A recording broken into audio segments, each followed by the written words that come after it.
ধন্যবাদ। কুরবানি ঈদকে সামনে রেখে পেঁয়াজের দাম কিন্তু বাড়তে শুরু করেছিল এবং পেঁয়াজের দাম খুচরা বাজার কিন্তু ৪৮-৫০ টাকা ছুঁই করছিল কদিন আগেই, এই ২-৩ দিন আগেই। তারপর কিন্তু দেখা গেল যে পেঁয়াজের বাজার একটু করে কমতে শুরু করেছে।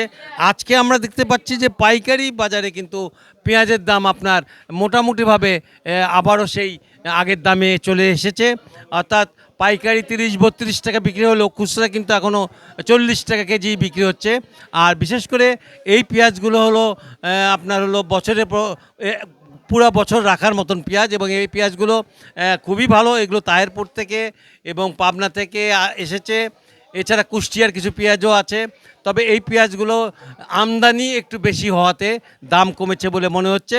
কারণ আমরা দুদিন আগেও দেখেছি ৪৮-৫০ টাকা বিক্রি হচ্ছিল পেঁয়াজ। আমরা কথা বলবো একজন আড়তদারের সাথে। তিনি আমাদেরকে জানাবেন যে আসলে পেঁয়াজের যে এই বাজারটা একবার বাড়তেছে কমছে, এটা কুরবানি ঈদকে সামনে রেখে আর বাড়বে কিনা কিংবা কমবে কিনা আমাদের কিছু জানাবেন। ধন্যবাদ। আসলে আপনারা জানেন যে কিছুদিন আগে যে দাম যে বেড়েছিল, বৃষ্টি হওয়ার কারণে হাটে খুব একটা মাল আমদানি হচ্ছিল না, যে বিধায় ২-১টা দিন দাম একটু বেশি ছিল। এখন দাম স্বাভাবিক হয়ে গেছে, এখন মাল প্রচুর পরিমাণে আমদানি হচ্ছে। মানে যা বোঝাতে মাল আমদানি বেশি হচ্ছে। এই কারণে বাজার আস্তে আস্তে পড়ে যাচ্ছে। আমি ঈদের আগে কোনো পিঠের দাম বাড়বে না, স্বাভাবিক থাকবে। ধন্যবাদ।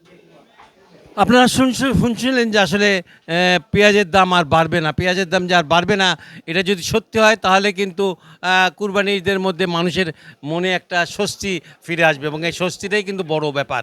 মোটামুটি পেঁয়াজের বাজার থেকে এই আমার কাছে ছিল সর্বশেষ।